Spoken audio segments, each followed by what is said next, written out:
Good morning, good afternoon, and good evening, everyone. Welcome to the webinar today for Meeting of the Minds. Welcome to those who are participating on several continents. My name is Gordon Feller. We are here in San Jose, California with one of our presenters, the other in Charlotte, North Carolina. So let me introduce myself.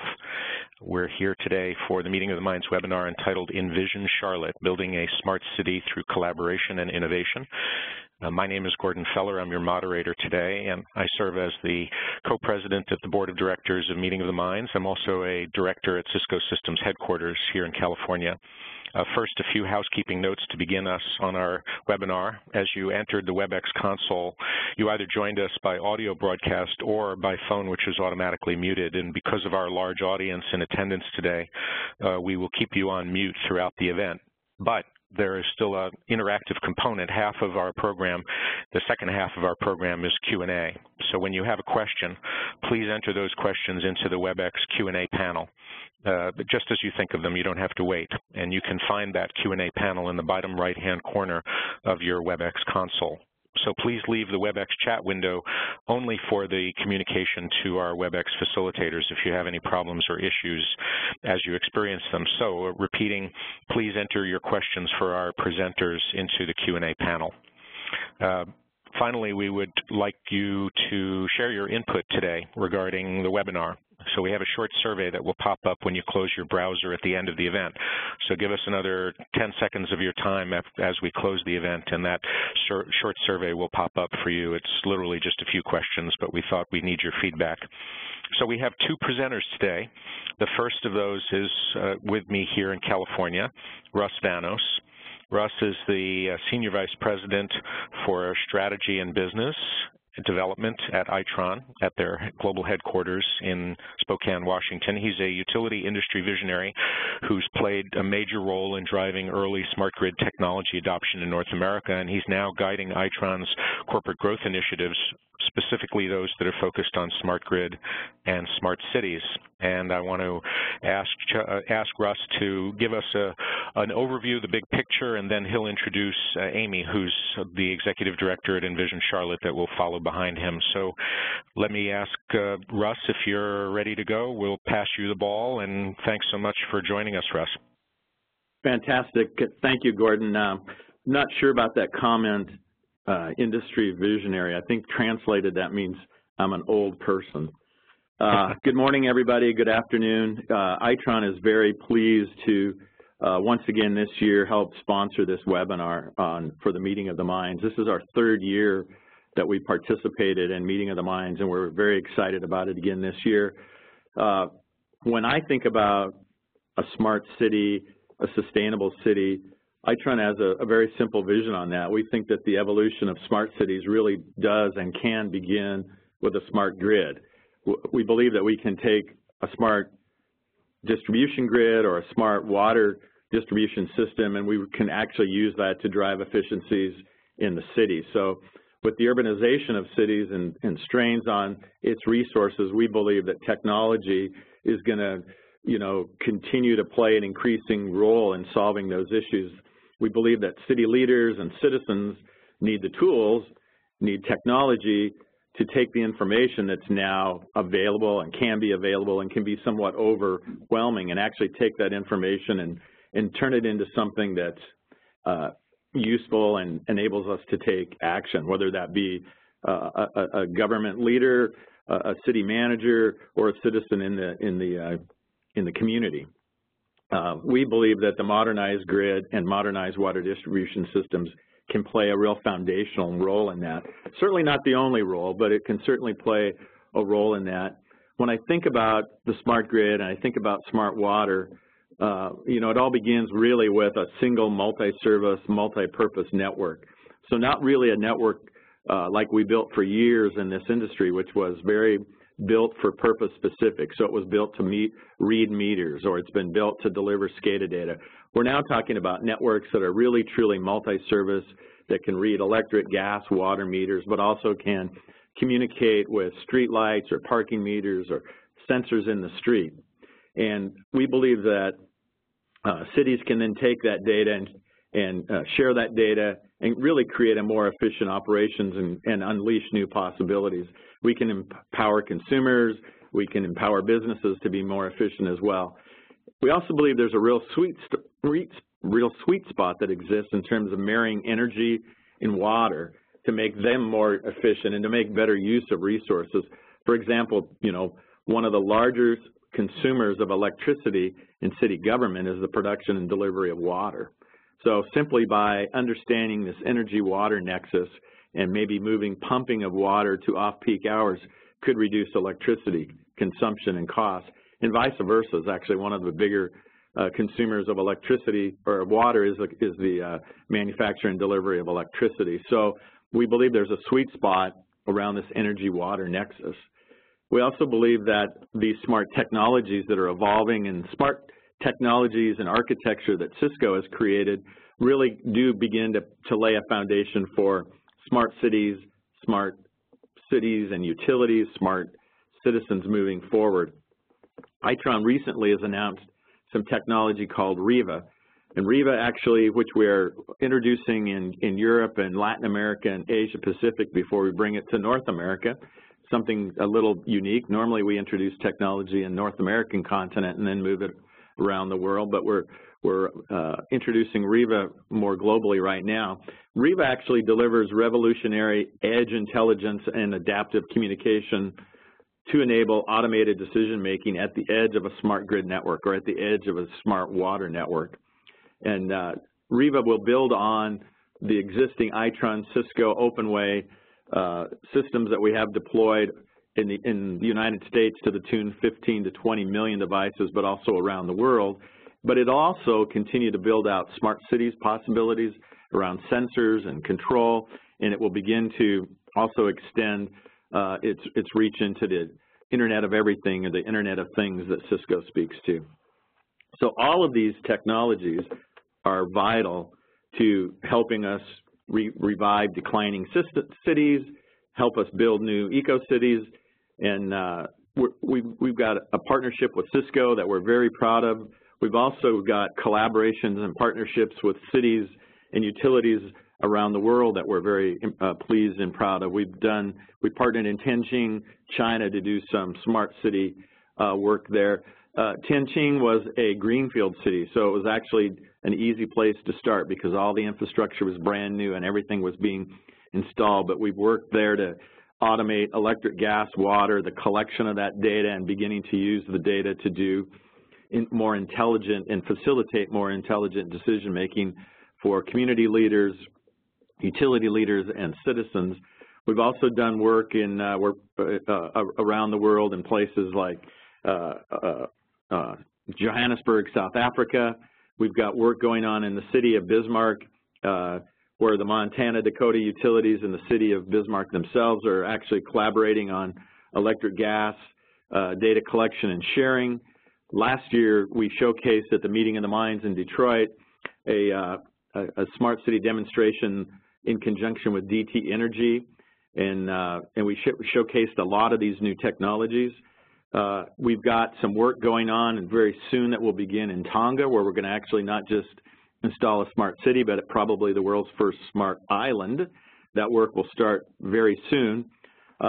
In future Meeting of the Minds, you'll hear us talk about the city of Spokane, which is taking a really unique approach where these guys are actually spending, you know, a good chunk of time to build a plan around what their vision is, what the outcomes are they desire, and they're going to build an incubator area in the city of Spokane where we can collaborate to try new ideas and new technologies. Finally, and the reason we're all here today is Envision Charlotte. Envision Charlotte is a program that's been going on for the last 4 years. Itron is a big participant there, as is Cisco and Verizon and other leading, some other leading technology companies. It's really ambitious project that's been going on in Charlotte, where they're transforming in the city center. They've created an incubator there, and they're trying new innovative things around smart metering, smart technology, around energy, water, waste, things like that. And when we thought about this year's Meeting of the Minds webinar, and with some coaching and guidance from Gordon Feller, we decided let's not tell a story about possibilities, which is really what we've talked about over the last couple of years. Let's tell a story about reality, things going on in the field today where people are making significant differences in their community. And so right away, Envision Charlotte came to mind, and I think that you'll be real pleased to hear from Amy Aussieker, who is the Executive Director of Envision Charlotte. Envision Charlotte's a very unique public-private, and Amy describes it as public-private plus-plus because it's a partnership with the public government, but also private enterprise. It includes universities, it includes utilities, and they're doing very interesting and new innovative things around energy, water, waste, environment. So I am very pleased to introduce to you and to have Amy share with you the work they're doing in Charlotte around Envision Charlotte. So Amy, it is all yours. Well, thank you very much. And I have to say that I love having any opportunity to talk about Envision Charlotte and brag on Charlotte. In general, it's a fabulous city, and it is a fabulous place where collaboration is just at the core of our being. And we are so happy with our collaboration that we've had with Itron and Cisco and our other partners, and looking forward to places we haven't even envisioned yet where we're going to go over the next few years. But today I want to talk about kind of how we started, where we are, and where we see ourselves going. As Russ mentioned, we are a public-private partnership, and we are building a smart city that will transform us into the most sustainable urban core in the country. And we focus on kind of 4 areas: energy, water, waste, and air. We started back in 2010. It was actually Duke Energy and Charlotte Center City Partners decided that they needed a sustainability initiative for, we call it Uptown Charlotte. And so they decided, hey, let's reduce energy in our uptown area by 20%. And they thought that was just a fantastic idea. And so they pitched it to Bill Clinton, and he said, yes, let's make it a CGI. And so they pulled in Cisco and they pulled in Verizon and decided that this is what we were going to endeavor on. They went up to New York, they announced it, they came back to Charlotte and said, all right, now we got to figure out how we're going to reduce energy by 20% over the next few years. So they called a lot of other cities around the country to find out what they were doing around energy efficiency and sustainability. And a lot of the feedback came back, don't try to be all things to all people. Really define what you want to do, define your market, and go after it. So they decided to focus on commercial buildings 10,000 square feet and larger in our uptown area. And so in that area, there are 64 of those buildings that meet that criteria. 61 of those buildings, and this is what makes this project just from the foundation so impressive, 61 of those buildings signed a commitment to reduce their energy use by 20%. They put shadow meters in all of those buildings, and they put kiosks in the lobbies of those buildings. So we started gathering the real-time energy data from those 61 buildings, which is 21 million square feet and represents 70,000 employees in our uptown. So we started gathering that data, and we aggregated it, normalized it, weatherized it, all the stuff you do with energy data, beamed it up to the cloud, and then beamed it back down into the kiosks that Cisco helped us design that are in the lobbies of every building. And the reason we did this was so that people could see their actual consumption, because we truly believe that if people are aware of what they're doing, they're more inclined to do something about it. And this was one of the first projects. This was initially led by Duke Energy, and it was a pilot project where they wanted to see how behavior could change energy efficiency. So they actually launched Smart Energy Now, and it has been renamed to Smart Energy in Offices. And so what they did is they went out to, let me get to the next slide, they went out to these 61 buildings and started talking with the property managers and the tenant owners and started training individuals on how to reduce energy individually by turning off your lights, by unplugging your cell phone charger. And they actually played games. They played games like Crab It, You're It. And so you probably don't or may know this, but crabs like to go to the light. And so if you left your light on at the end of the day, they would put a crab on your desk, and you were crabbed. And so the next day you would want to turn your lights off and put it on somebody else's desk. And one of the great stories about this is Chiquita was headquartered in Charlotte, although they are now moving, but their floors were sub-metered. And so they had competitions between all 5 floors of who could reduce their energy the most. And then they gave out prizes every week, and it was just amazing. They were in a silver LEED building to see just the effect on behavior had still on their energy use. And so we worked with all of those owners, tenants, the utilities were involved, we have UNC Charlotte involved, and the city and the county. And so over this time, we actually had an 8.4% reduction in energy use, and actually 6.2% of that was based on behavior. And that was verified through Duke Energy's independent auditors, because they then went to the regulators, and this has now been a commercialized product. And this equated to $10 million in savings for our businesses. So this is a real economic development driver for Charlotte. If it is cheaper to do business in Charlotte, then more businesses will move to Charlotte. One of the things that we learned with the Duke Energy program is that we wanted to be an incubator for technologies and programs like that, so that businesses and companies could come to Charlotte and come to this unique kind of living lab, as we like to call it, and try out new technologies and programs to see if it works in Charlotte. Then they can commercialize it and take it to other places. So it's kind of a win-win. It lets businesses and companies try out something in an actual city. It gives investment towards Charlotte, and then in the end, they have a spokesperson of Charlotte when they take these technologies to other cities and show that it works. One of the things that we have here in Charlotte is, I like to call us the land of plenty. Energy costs are low. We have plenty of water and sunshine in case you're looking to move.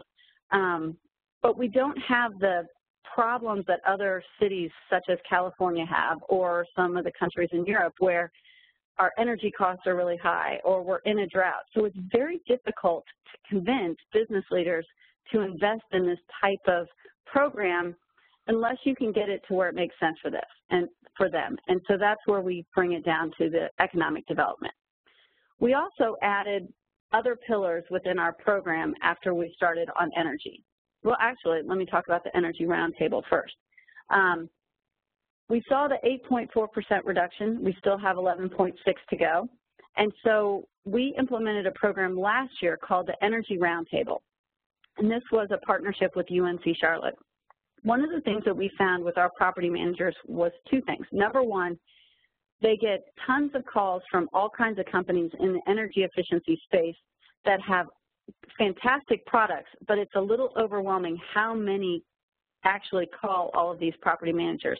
So it's almost like a deer in the headlights. They don't even know which way to go because there are so many options out there. So what we have provided is this partnership with UNC Charlotte, where professors and students meet with the buildings, review their bills, look at their systems, and do almost an ASHRAE level 1, level 2 audit, and come back to the building vendor agnostic, project agnostic, and give them recommendations for how they can make their building more efficient. Sometimes it's just recommissioning, sometimes it's new lighting, but it has been overwhelmingly popular to have that kind of independent audit of the building and be able to look at these different products in a different view. It's also fantastic for the university in 2 regards. One, it provides them data because UNC Charlotte, our local university, has EPIC, which is the Energy Production and Infrastructure Center. So they're very interested in how energy is used in buildings. So it provides them great data, and it trains their students on actual real-world jobs that are going to be needed in the future. One of the other things that we look at is there are a lot of sophisticated owners of buildings, but there are also some that are less sophisticated who, are the property engineers who have been there for 20 years. Well, systems are changing so much, and you actually need an IT degree for some of these systems to get the information out and really learn how to adjust your building for its efficiencies. So UNC Charlotte, based on this data that we've been gathering, is actually going to implement courses that teach these building engineers how to become IT engineers. So it's been very interesting and very beneficial for our buildings in Charlotte. And what we're looking to do is replicate this, whether it's outside of our uptown area, other cities. I mean, we get called from all over the world to replicate some of these programs. So it's very exciting where we will be going in the next few years. As I mentioned, we've added other pillars to our program.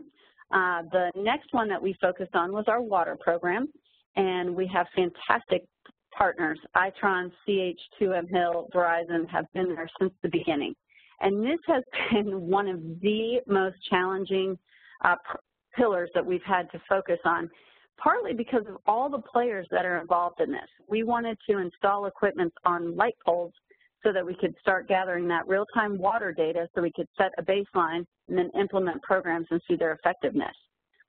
Well, Duke Energy owns the poles. The city leases the poles. You have right-of-way issues. You have building issues. And so this really challenged, I think, Envision Charlotte at our core to really bring those partnerships together and get all the people at the table to agree, put in all the legal contracts, which took 30 months for us to get all this laid out. But we did, and we weren't going to stop because we felt like this was, we needed to have these partnerships in place, and we needed this equipment in place so that we could start not only gathering the real-time energy or water data, but marrying that with energy, as Russ mentioned, looking at that water-energy nexus. But it also put all of our cats, we were herding them in the right direction. So one more project where we all came together as a city. The equipment has been installed, and we are running energy or power to it so we can start collecting that data, and we'll be able to set the baseline in the next few months. So that is, at its core, really defines our collaboration within the city and how we put our minds to something and we get it done. The next program that we have is our waste program. And this is an exciting one because this is one of those new technologies for the U.S. that really hasn't been used on a broad scale. We did an audit a couple years ago where 80% of our buildings responded, and we found that we had 44 million pounds of waste leave our uptown buildings every year. So we set a goal of a 20% diversion rate to the landfill. And then we also had IBM Smarter Cities analyze that data, and they just took 7 buildings, and they looked at the trash of those 7 buildings and analyzed it to say that those buildings were paying to take away $100,000 worth of recyclables. So you're paying to take money away, which has been interesting, and it's really challenging some of our businesses to look at the way that their waste streams are going. So we partnered with a company called Enevo out of Europe to start censoring our uptown buildings. And what's unbelievable about this, again, is we're going to censor up all 61 buildings. And we're going to start with our major tenants, City, County, Bank of America, Wells Fargo, and Duke. And we're going to censor up their trash receptacles, both the recycling and regular landfill, so that we can implement programs and really see the difference between moving it from the landfill to the recycling bin. What this is also going to do is provide our business owners some powerful data around their waste that they haven't had up to this point. You know, traditionally the way the waste industry is, they just come pick up trash every Tuesday.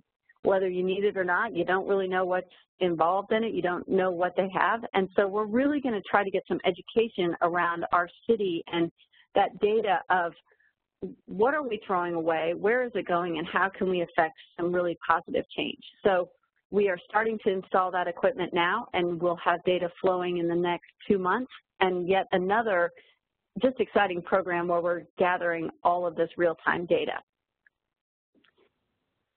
Our last pillar is our air pillar, and what we're doing on the air pillar is a couple things. First of all, we're looking at our current pillars to see how those are impacting our air quality because we want to lessen our impact as a city. So we have some experts looking at if we've reduced energy 8.4%, where is that energy coming from, and how much have we impacted the air. The second thing that we're looking at, and we're just in the beginning stages of this, but we're looking at a transportation play. Do we want to focus more on EV cars? Do we want to do more ride shares? So we have a team of us here in Charlotte looking at opportunities. And we don't want to be a Me Too city. We want to be a leader. So that's a difficult one because, first of all, I think Charlotte is a little bit behind on our transportation in general. So this is kind of an opportunity for us to leapfrog. And there's some exciting programs out there that we're looking at. So I would say stay tuned to see where we might head down the transportation side of things. One of the underlying important features of our Envision Charlotte program is our champions. These are the individuals within those buildings. And this is what really started the transformation in Charlotte. We trained initially 700 champions around the energy pillar, and then we added the other pillars and what people can do to affect change. And we've now trained 1,500 people. And so every program that we roll out, we can now call on those 1,500 people. So when we roll out more recycling programs, or if we roll out transportation, we've already got a network of those champions trained. And it starts from the actual business owners all the way down to the individuals into the buildings. We do happy hours quarterly and bring these individuals together, and they love talking about what their building is doing compared to another building. So some of the technologies we're looking at are apps to actually pit two different buildings against each other and see how much effect we could have on those. So the champions have been just a vital part of our program and will continue as we go forward. One of the things that we didn't anticipate that's been actually a very pleasant surprise is smart city wasn't really a big buzzword 5 years ago when this program started. And we found ourselves really in the midst of a very smart city, and I would say one of the leaders in the U.S. market. As we censor up all these buildings and as we gather all this data from all these different pillars, we're going to be able to have some really rich and interesting analysis done to figure out, as like we talked about, that nexus between water and energy. So very interesting how this is all pulling together. One of the things that we're going to do with our data is we're working with City Zenith, and we're going to put that into a 5D visualization model. And UNC Charlotte is very big on analytics and big data. So we're excited once we start gathering all this data to find more efficiencies and see what else we can bring to our city. This last year, we were a finalist on the Innovative Initiative World Smart Cities Conference in Barcelona, and that was nice praise to kind of give us a pat on the back for the efforts we've had over the last few years. I also probably once a week get some city calling me from all over the world, you know, asking about this program. And I would have to say that one of the things that most people are most impressed with is the Public-Private Plus partnership. To be able to bring all those different groups together and actually get them heading down the same path it has been probably the most impressive part, I think, of this program. And where do we want to go? You know, that's the exciting part. There's so many new technologies rolling out. We have such a unique opportunity in Charlotte to test some of those. I think that bringing the together of the systems and the buildings with water, waste, energy, transportation, people, and really looking at it as the city as a whole, we have a huge opportunity. I think that one of the things that we'll be looking at are smart light poles. I would love to have an entire city of smart light poles that takes care of LED lights, and you can put the small cell technology on for the carriers, and you can put Itron's smart reading sensors where we can look at all three, water, gas, and electric from one place. I think that there's a big opportunity around light poles, but again, it takes a lot of collaboration with the utilities in the city. So it'll be very interesting over the next year to see, after we've gathered a lot of this data, where can we go with it. But in the meantime, I would, like I said, argue that Charlotte is one of the smarter cities in the U.S., and we look forward to adding more technologies as we go. And so that's kind of the brief overview of Envision Charlotte.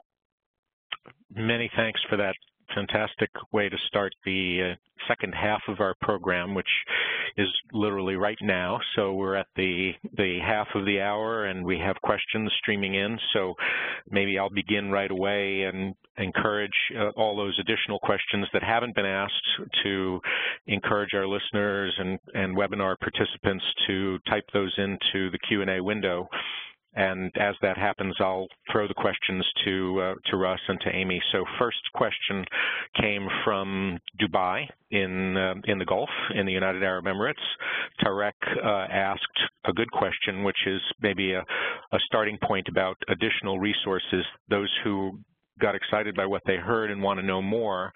The first way to answer it is in the chat window. The staff and Dave Hahn in particular had indicated that the presentation today would be available for download, and he provided a link, which is on the City Minded website. So that's the first resource. But Amy, do you want to talk about additional resources such as your own website or others that you want to point to? And then Russ, I'll ask you the same. Yeah, absolutely. So we have our website, envisioncharlotte.org or .com. We also, March 23rd and 24th, are hosting the Smart Cities Council meeting in Charlotte, where we're going to really dive in deep about the different programs that not only Envision Charlotte and Charlotte is doing, but looking at what some other cities are doing. And then Envision Charlotte will be having a luncheon for our leadership, our city leaders, to talk more about, the benefits for the city. So you could attend that. So just a short flight from Dubai, I'm sure. But I can post more information on the blog that I do in the next couple days with some of the questions that don't get answered. Good, and that blog will appear at cityminded.org, so people can come back to the blog site and see that. In Russ, are there additional resources that you'd recommend or comments about the program that's happening in March in Charlotte? Yeah, fantastic, Gordon. Well, first of all, the Smart Cities Council meeting March 23rd, 24th that Amy mentioned is a fabulous opportunity because it's city leaders, but it's also the whole ecosystem. When you think about a smart city, it takes an ecosystem of partners, and there'll be 50 to 100 Cisco Itron partners who are doing work in Charlotte, but in other cities around the world too, in helping them become smarter or more sustainable. So lots of great opportunity in March in Charlotte to hear great presentations and panel exchanges, but also there's a lot of networking opportunity where you can meet individuals who are working in this area. So that would be the first thing, just reinforce that. Obviously, the blog site's a great opportunity. The Envision Charlotte website, itron.com, we've got a tab on there that's Smart Cities. Lots of information there as well. Also on itron.com, there's information around energy and water because we remember these are connected. So you can go to the Smart Cities tab, but don't forget about the energy and water tabs as well. And then I think, your own website, the Cisco website is an awesome site as well. Good, thanks for that, and let's get into more questions. So Alistair is asking the good, important question that always has to be asked in these discussions. Who paid, particularly who paid for the meters and the kiosks? Was it the building owners or the city government? Neither. Actually, Duke put the investment in initially on the meters because they wanted to test out this pilot program. We have great partners like Itron, who we are testing on the water page or on the water pillar. So what we've seen is a lot of these companies will donate the equipment to us, and then we have big funding partners like Bank of America, Charlotte Center City Partners, and so it's been free to our buildings, but then it also proves out products that make sense for other cities. So like I said, it's a great way that Charlotte gets investments, but then these companies can test it and have a real live demonstration that they can go and sell elsewhere. And Chad at Governing Magazine asked a good question, which is, what did you do? What's the secret sauce, I guess he's asking, that successfully engaged and sold elected officials in Charlotte on this, since it's a major undertaking and the city officials are all distracted by putting out fires and filling potholes. So what was your engagement strategy for the city government? It's been economic development. Literally, when you can point to the results we had and say that we saved our buildings, $10 million, and it's making it cheaper for businesses to come here, that gets city elected officials' attention. So that actually was pretty easy, and we have an interesting, we have many mayors or many potential mayors running in the fall, and all of them are extremely interested and want to be a part of the smart city thing, which is great for us. that they've all gotten behind it. We've done a great job. We have a city leader, so Rob Focus, who is the energy and sustainability manager within the city, works with me literally on a daily basis. So he pulls together all the right people within the city, and we just make sure that we continually educate on what it is doing for Charlotte, not just the investments, but the economic development, but also the attention that we get worldwide is just another great thing for Charlotte. Well, and in that connection about engagement strategy, I asked about engagement with city government. What about community participation? Charuta asked, is the community actively involved? In other words, citizens themselves that are not resident in the buildings and not participating from the building standpoint?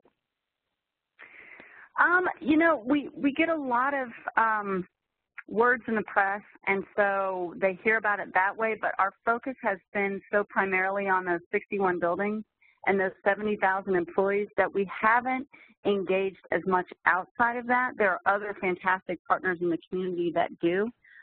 So the sustainability world is pretty small in Charlotte. So I speak at a lot of events, whether it's a recycling event or I have an energy summit with UNCC Thursday. So people who are interested in this are very aware of us, I would say. Good. And the last question about engagement, because there's obviously different constituencies that you're engaging with, and one of those that may not be in the buildings, the 61 buildings, but may still be relevant are startups in the Charlotte economy who have relevant solutions to offer. Have there been any instances where you've engaged with any startups beyond the bigger companies like B of A and Duke Energy? Yeah, absolutely. There is a nonprofit here in Charlotte called CLT Jewels, and it is an incubator of technology specifically in the energy space. So one of the things that we've looked at collaborating on is there have been, when we were looking for the sensors for waste, it took us a while to find the companies that actually had that technology.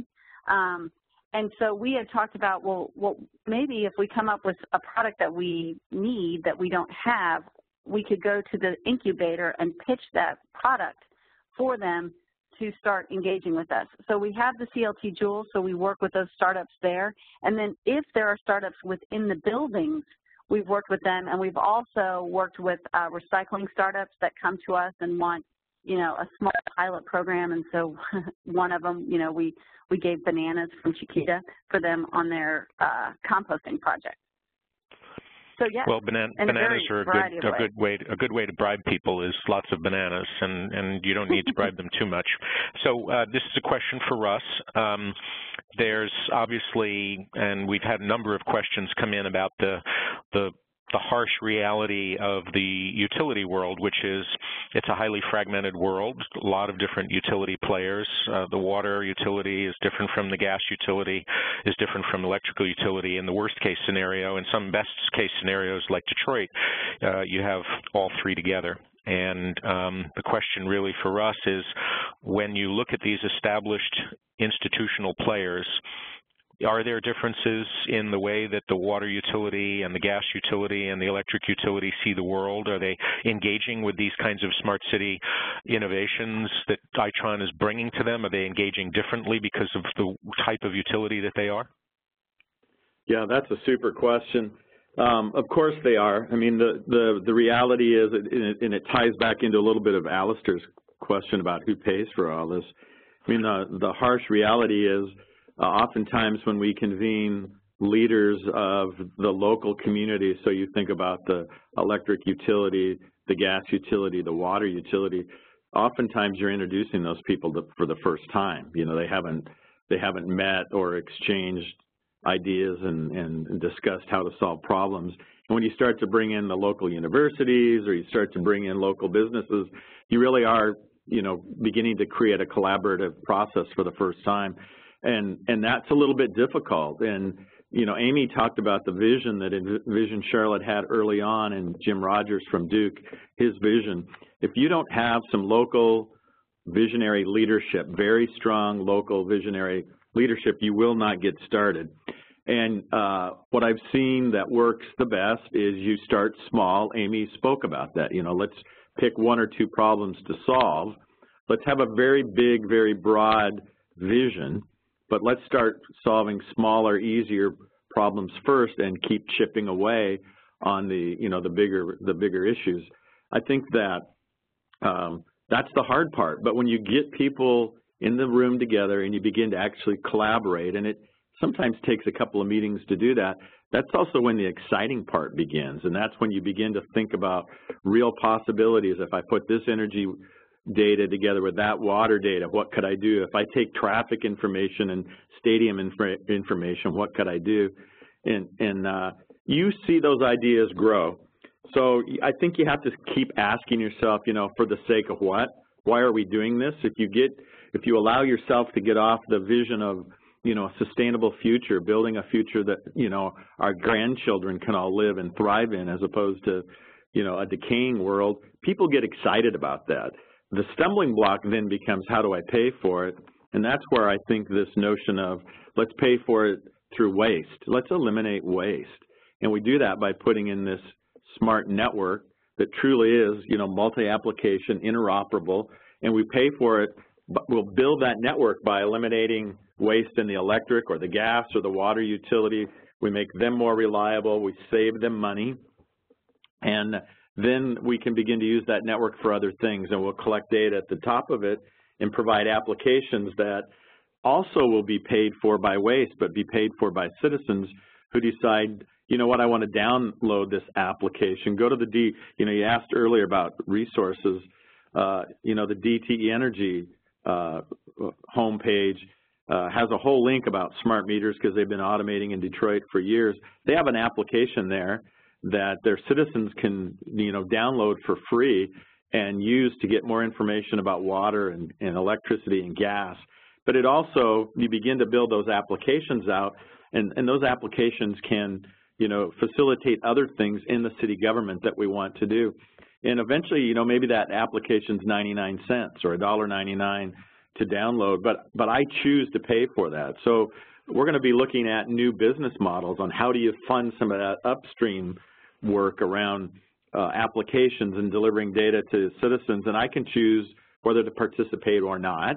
And we believe that through, again, some unique business models and some unique partnerships in a public-private arena, we can create new business models. And actually, City of Spokane is very focused on that, as is City of Charlotte. The Envision Charlotte project's got a lot of, new business model work going on there. So those things all have to come into play, or the harsh reality of the utility world will, allow us to be at the same point in 20 years from now.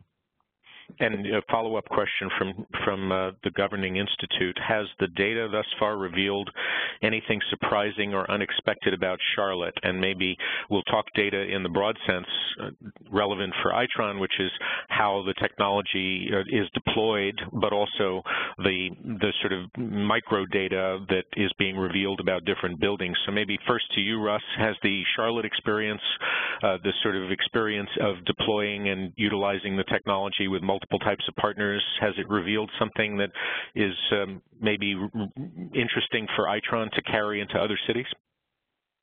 I think the most interesting thing about the data is that people actually genuinely care. And I've been very surprised in Charlotte. When you look at smart metering through a utility eye, you think about rates and rate bases, and I gotta pay somebody to save energy or save water. When you look at it through a smart cities lens and you educate people, the kiosks that Amy spoke of are key to this. I mean, just educating consumers, building managers, and giving them tips and ideas, you don't have to pay them to save energy or to be more efficient with water. They actually genuinely care. And so I think that the data has resulted in a real, it's got an educational aspect to it that's been very powerful. And Amy, what's your sense on the data revealing some new insights?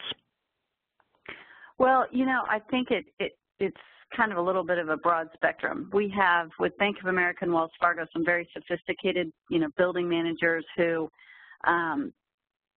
get the most out of their building. But some of the data that revealed, we had one building, an older building, that an old CEO had put a set point in there that every, 10 o'clock at every day, the thermostat dropped because he liked it cold in a boardroom, and that stayed, 20 years past him leaving, and they didn't realize this. It saved them $40,000 a year changing that set point.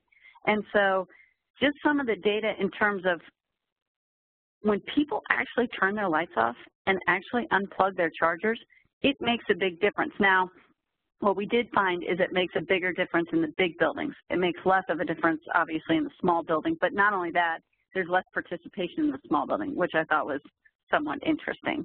So I think, as Russ said, when people are aware of the data and they start even thinking about it, if you see that ticker on the kiosk of how much energy is being used, and you can just make it go down just a tiny bit by turning off your light, it does change people's behavior, just awareness. Very helpful. We've got a lot of questions streaming in, so I'm going to bounce around a little bit, but one question which came really during your comments, Russ, about geography. There are a bunch of people asking questions, including Roz, about where Itron is seeing this kind of activity in Charlotte, which is amazing and unique on one side, but then there are other cities with other smart city initiatives that may be different, but the question really is about which geographic regions is Itron seeing more activity? Is it North America? Is it Western Europe, et cetera? Yeah, another fantastic question. The real answer is everywhere. So we've got activity going on in all 4 regions of the world: North America, Europe, Asia Pacific, and in Latin America. However, I would say we are more proactive in North America. A lot of this is business model innovation. A lot of this is, I spoke to, you got to have a visionary leadership. You have to assemble a team. You have to have people willing to be passionate and work this all over the time. And so as we're working through, how to do this better and how to build a model that we can replicate, we are honestly, Itron, we're very focused on trying to create some of those incubators, some of those proof points right here in the United States, in cities like Charlotte, Spokane, Detroit, Baltimore is another one I didn't mention earlier. But we're being responsive to people around the world. I mean, I would have never gone to Tonga and say, I want to build a smart island in Tonga, but they came to us and said, hey, we visited your website. I think they listened to some of the webinars, and we're really intrigued about this notion of let's build out a smart grid and let's take the savings and the network and make it a smart island. So they came to us and said we wanted to do that, and so we're working with them to do that. We're doing work in South Africa because they came to us with the same notion. So cities that have passionate visionary leadership will be responsive to those, but we're really not going out around the world. We're kind of, we're picking and choosing where to play, because what we want to do is actually create a sustainable model. We want to be able to answer Alistair's question about how do you pay for this, because I think the world is full of examples of smart, sustainable cities, and Itron has been guilty of this as well, where the vendors all paid for it. And while it's really interesting technology demonstration, it's not a business model innovation. It's not something that is sustainable. So we're seeing it everywhere. We're very focused in North America. Good, that's helpful. A question from Derek to Amy about tracking, particularly the attitudes of the 70,000 people working in the district. I'm assuming he'd love to know, and others of us would love to know, if you've done a tracking poll or other ways of checking on the attitudes and changing behaviors over time. And then he asked a parallel question, which is, what criteria did you use to recruit and select the individual champions? I think there were 1,500 of them that you trained. So a two-part question from Derek to Amy. Well, Duke Energy, because of the way the regulators work, they really led the first charge around energy and tracking those individuals. And so some of the data that they found with attitudes was more, they didn't want to be doing long-term campaigns. So do a campaign in a building to get people to turn off lights or whatever, a game for, I think it's 14 to 20 days, and then it becomes a behavior. And so one of the things that Duke is doing to change that program is that they're going to be running these campaigns one time a year or maybe 2 times a year instead of trying to constantly be engaging with these individuals. So that was one of the things I think that they've learned. And tracking going forward, we're actually working with them. it's a challenge and an opportunity working with the utility because they have so many regulations, and I always joke to them, I'm like, really, if I hear the regulator one more time out of this conversation, but it's true that they have to work in certain confines, and how we find a win-win for both of us. So as they implement these programs, we're looking at bringing an app along where we could start collecting the data on what people are actually doing and tracking that again in the 5D model we talked about. And are they turning lights off? And are they posting it on Facebook? And are they tweeting it or whatever? So we're looking at, over the second phase of the behavior, better tracking on the individuals and better social networking engagement on it. But it's a tricky balance working with Duke because they have to lead it to be able to get the, make this a consumer product where they can get the rate payback from it. Good. That's and then helpful. The second part, the criteria. The criteria for the individual champions, the 1,500 that you chose to invest in training, was there anything that popped out that made them the best candidates? Well, actually, we went to the business owners first. So we went to the managers of the building. So, for example, Bank of America and Wells Fargo have green teams. So they assigned it to their green teams. So we went through those teams and did the training. Other buildings like Chiquita, the CEO would assign a person within that business that had a focus on sustainability, and then they would bring in the champions that they picked. So we really did a top-down approach from building owners and from company owners. Going forward, one of the things we want to do is more of a grassroots, that we have an app available that anyone can download, and you say what floor you're on and you say what building you're on, and you're off and running, so you don't have to get permission from the company owner. But I think as we go approach it from both sides, we'll get even more penetration within those buildings. Is there a stretch goal that you've set for, let's say, the end of 2015 in terms of growth of your impact? Not yet, because we're still working out with Duke how we roll it out together. So they have some internal metrics, and we have to pick the technology we want to use that can work with both of us. And until we do, we can't really set what we want to achieve at the end of the year. Good. And there was a related question about data. Alyssa asked, since much of the energy savings is due to increased awareness and behavioral changes, have you looked into whether this extends into residential reductions in consumption? No, we haven't, and that is something that we've talked about. And the other thing that we've talked about is taking this program and going to schools, especially elementary and middle school, because I know there's lots of studies out there that if you really teach those kids in the schools, they'll bring it home. And I can give a perfect example. If I'm standing there rinsing a bowl too long at my sink, the kid's like, Mom, turn the water off. They're little policemen. So we have looked at, is there a way we could implement some of these in the school and then track them going home? So I think there's some unique opportunities going forward with the lessons learned and how we can then better track going forward. We hate those kids when they catch us being not quite 100% of our commitment.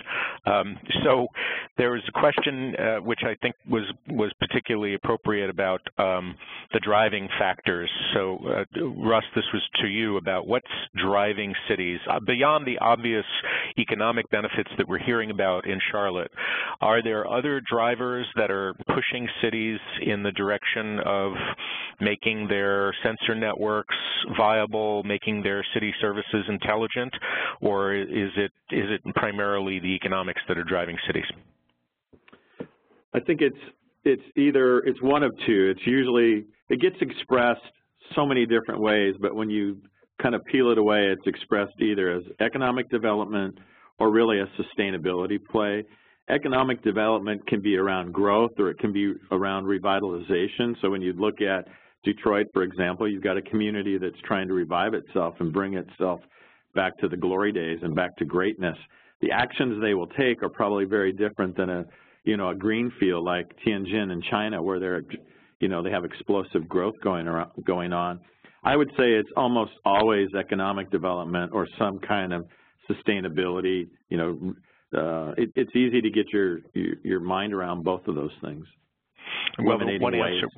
Yes, and one way to answer this, I'd say, is for the European cities, they have legally mandated targets for reducing their greenhouse gas emissions, and so there is the capacity to trade the savings that they generate and the cost of the carbon reductions that they create, and using that essentially to monetize the benefits back to the city. So at least within the European Union and now within Japan, because of the ability to trade those savings as credits. This comes to a question which was asked, what advice would you both give to other cities that are just starting down the road toward becoming a smart city? I'll maybe ask you, Amy, big advice to those listening from cities that want to be outdoing Charlotte? Oh, then I'm not going to give any advice if I'm going to try to outdo. Yeah. Actually, I think Russ, said it. You need a visionary leader. You need somebody in the position of authority that people will listen to. But then I think you have to build that coalition with the utilities, with the universities, with property owners, with the city, with the county. And you have to have a champion within each of those areas.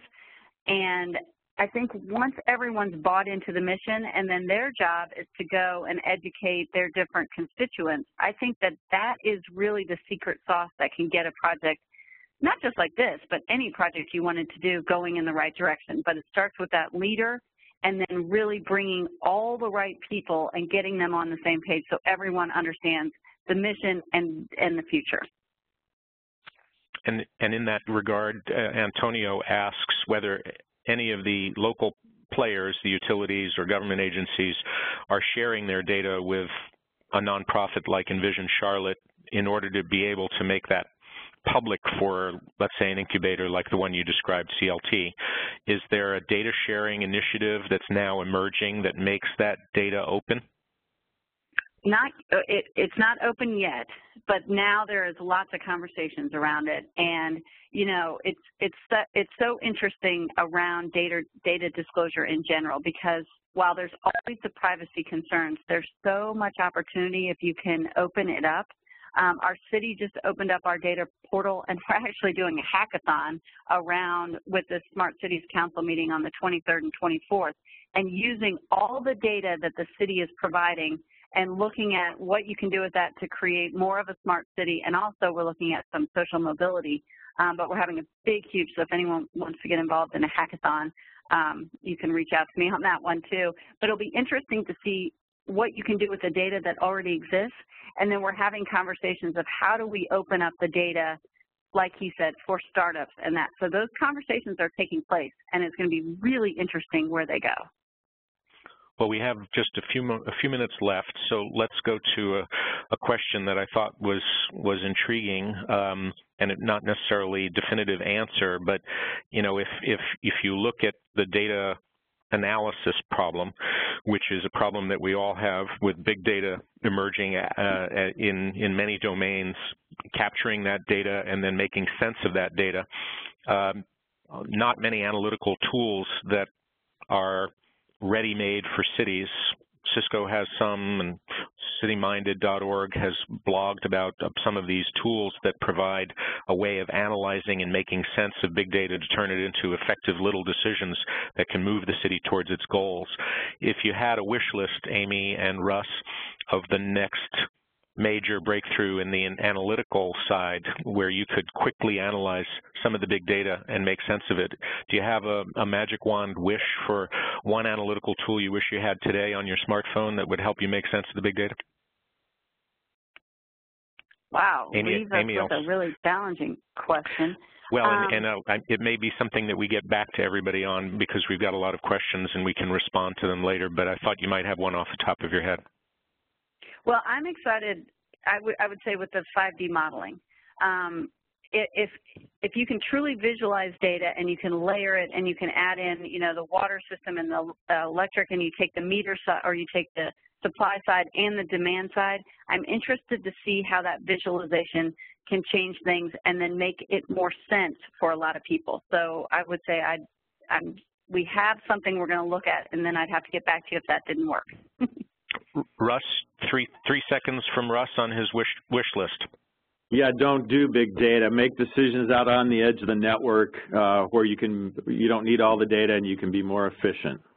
Well, that's a perfect close for us. We have a couple of important announcements for everybody. First is we've captured all your questions. We'll share them with our two presenters. We've captured all the video and audio and the PowerPoints, and they're going to be posted, as you saw in your chat window. We have a short survey that's going to pop up once you close your browser. We really appreciate your feedback. We hope to see you on the blog site. We hope to see you at the monthly webinars and monthly meetups in various cities. We want you to save the date for the annual Leadership Summit in October 20, 21, 22 in Richmond, California. And we ask all of you to have a great day and stay in touch with us soon. And Russ and Amy, thank you both for being available and such good, rich material for us to work with. Thank you all. Thank you for moderating. We'll see you soon. Thanks, Goodbye, Gordon. everybody. Bye-bye.